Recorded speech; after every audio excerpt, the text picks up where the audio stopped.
Hello everybody and welcome back to another video review here on the Jurassic Park Podcast YouTube channel. I am Brad Jost, the host of the podcast, and today we're going to be taking a look at the Dino rivals Metriacanthosaurus Roarivore.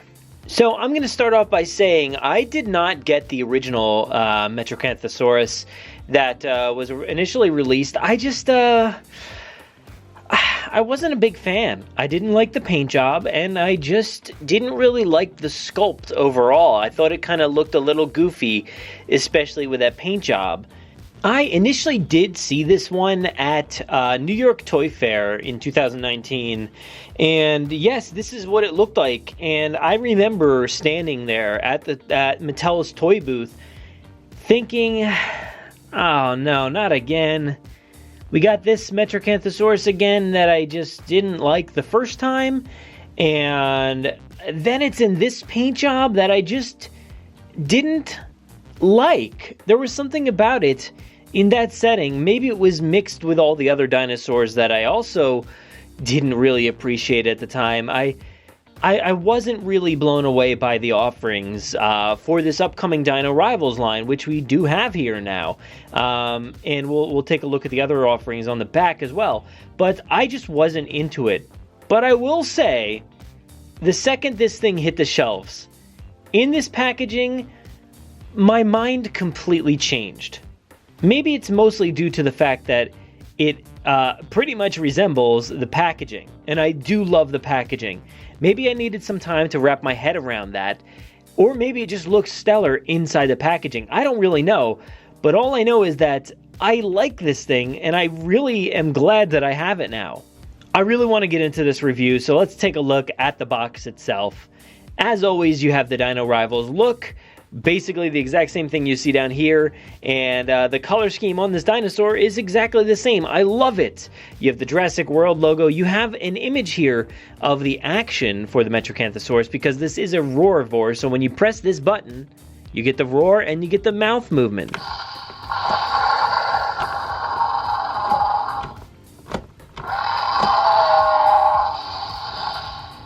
So on the image there, you do see that it does close all the way. Mine does not. I don't know if that's a flaw or not, but it just doesn't go all the way. And you will notice that the paint is a bit different there. So on the bottom of the neck, it actually shows that it is brownish or that darker color. And even over the ridge here on the nose, it actually is a little brown as well with the orange color on top. That is certainly not how it looks here. It just kind of cuts off with the brown or darker color on the back there, but doesn't go across the neck and is fully, red and orange on the top of the head. And as always, we do have the T-Rex facing off against the Triceratops in between that Dino Rivals logo.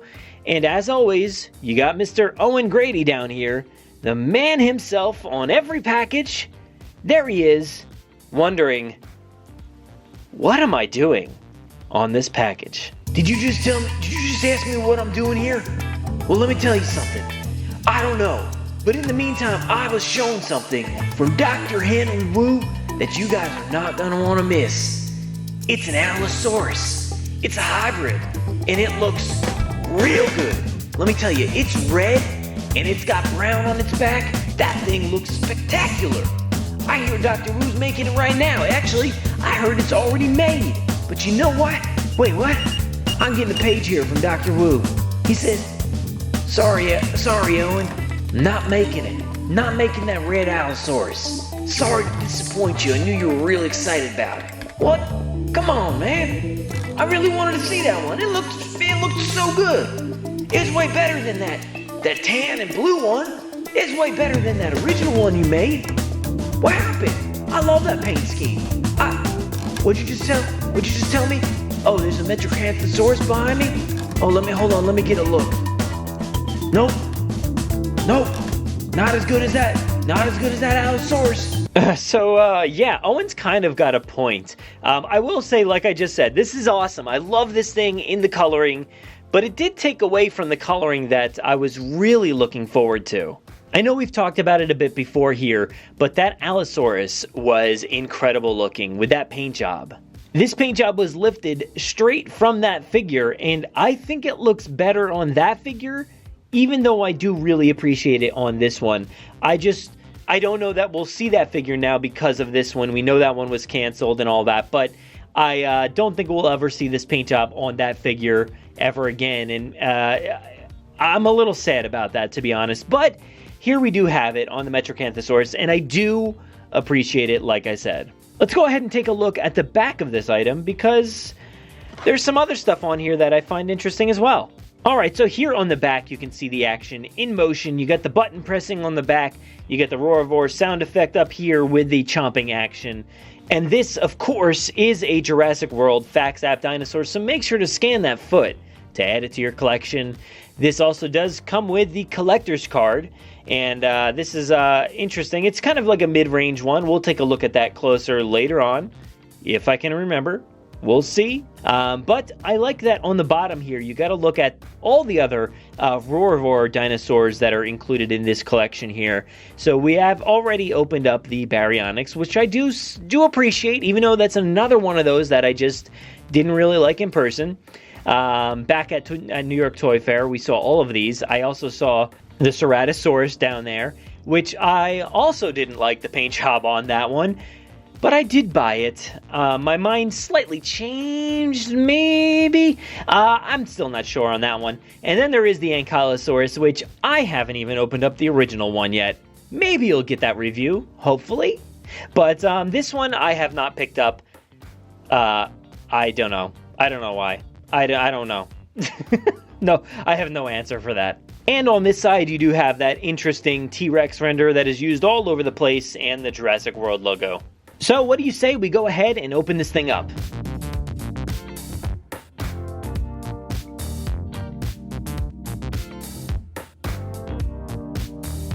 All right, I remembered. So we have the Metriacanthosaurus here, and this is another one that I am very much into. I love that design up there. And again, I think the paint looks cool on there. But I will say, this dinosaur, depicted here in this picture, is way cooler looking than the actual toy. Again, I am still not a huge fan of the sculpt of this thing. But this one, if it kind of looked a little bit more like this, I would be way more into it. Instead, it kind of looks like this big bulky figure, but this is a little bit more lean and cooler looking, and I certainly like that pose a little bit more. But yes, it's, I guess, a little bit more stereotypical, but what are you going to do? So let's take a look at the stats below. You have a 7 for the strength, pretty good. You have the speed is a 5, and the intelligence is also a 5, and the aggression is a 6 there. So all, tallying up to be 23. Not too bad, not the greatest thing in the world, but it's not bad. I might take this into a fight against something, that is maybe hopefully a little less than this. And on this side, you have the Dino Rivals logo and the Jurassic World logo. So there she is, the goofy, ever-loving Metriacanthosaurus.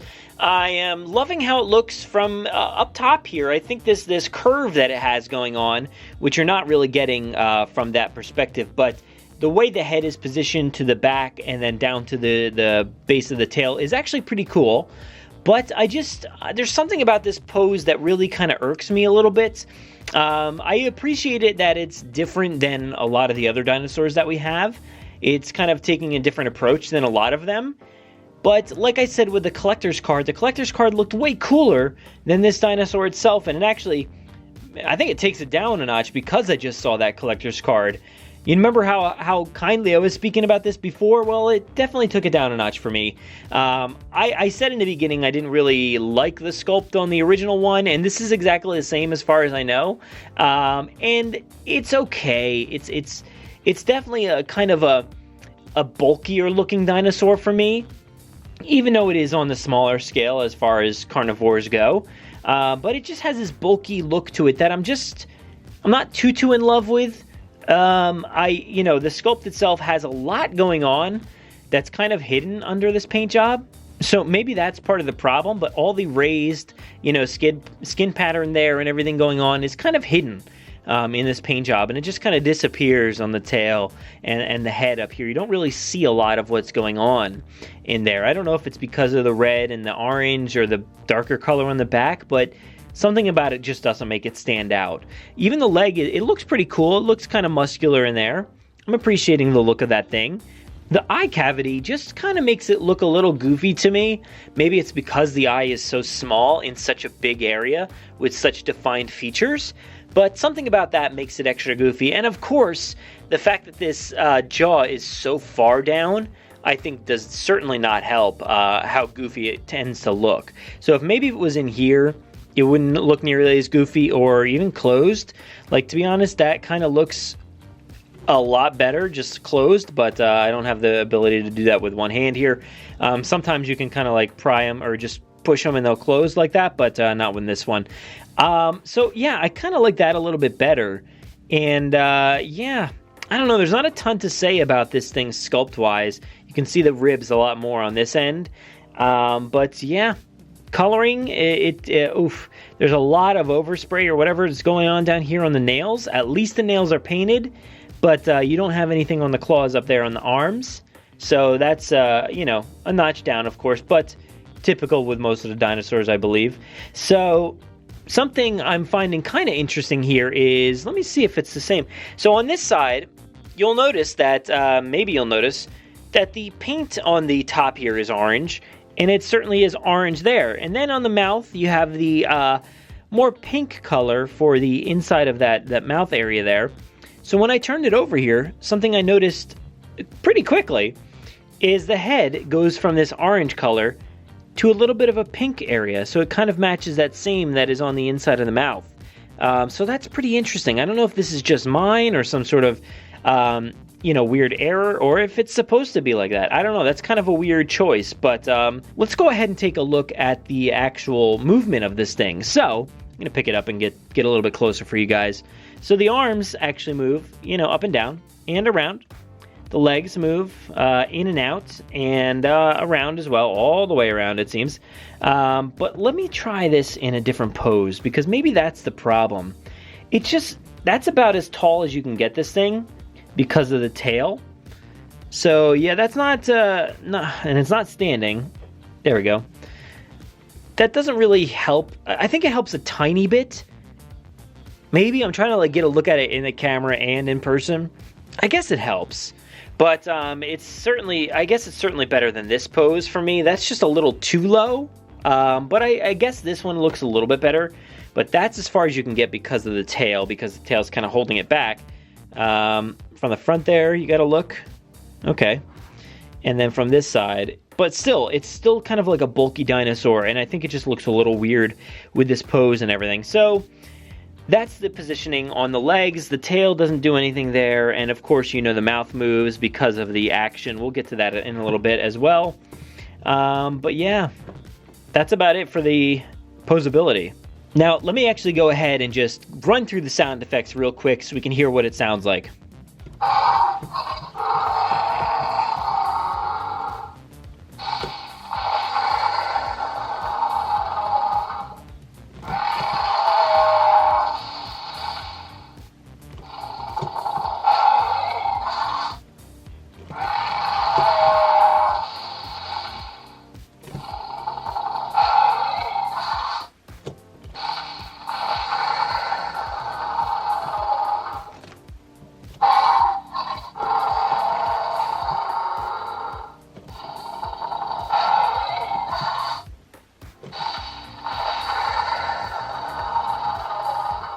Alright, so I do like that. It sounds pretty vicious. I love that sound. It sounds, you know, very similar to at least the Baryonyx I know and the Allosaurus. It sounds very similar to those. So I also do appreciate that these ones have been doing, you know, the stomping effects as well. So you can hear like the smashing, or it sounds almost like it's like knocking over trees or something.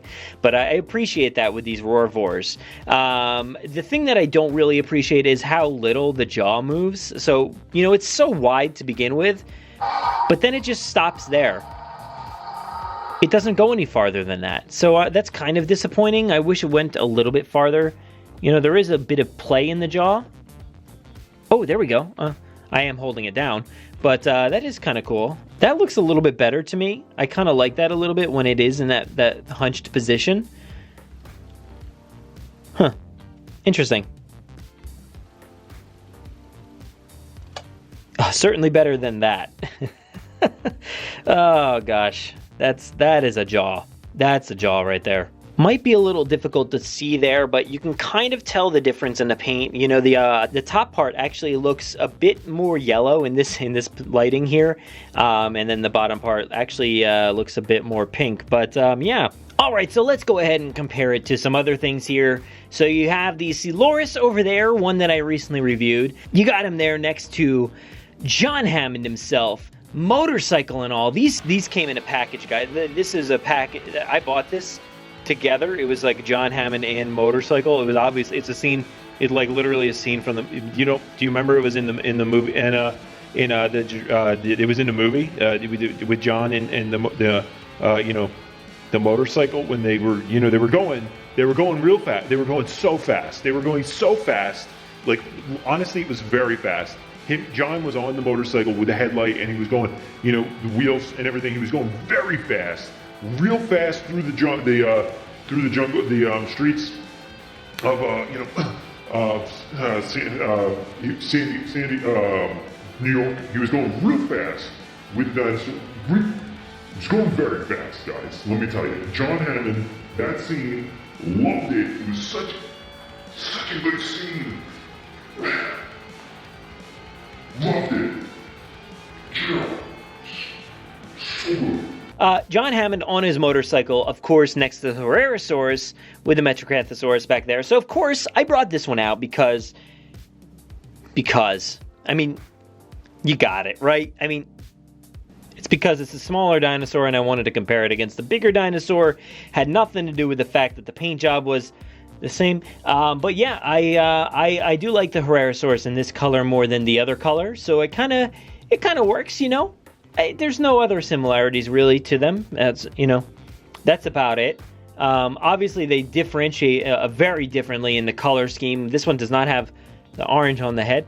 But outside of that, I don't see any reason to compare. But, you know, what are you going to do? So this is my thing. I love John Hammond on the motorcycle. Definitely, you know, one of my favorite scenes. I love that. I hope you guys, did you like that scene? Because I did. And so, yeah, looks good. And, you know, go fast. Oh! Hello, John. So there you have it. That was our look at the Metriacanthosaurus, the Dino Rivals version with the red. I'm into it. I like it, despite the obvious body issues that I don't really care for. The sculpt and the paint job that I think looked better on the Allosaurus. Yeah, it was Allosaurus. Yeah, I think it looked better on that one. But what are you going to do? We didn't get that. We got this instead and the Roarivore. But overall, I will say that I like this. I appreciate it. So, thank you guys so much for watching this video. Make sure to go follow all the things, do all the things. That's it. That's the promotion I'm doing. Do the things, guys. Thank you so much for watching this video, and enjoy.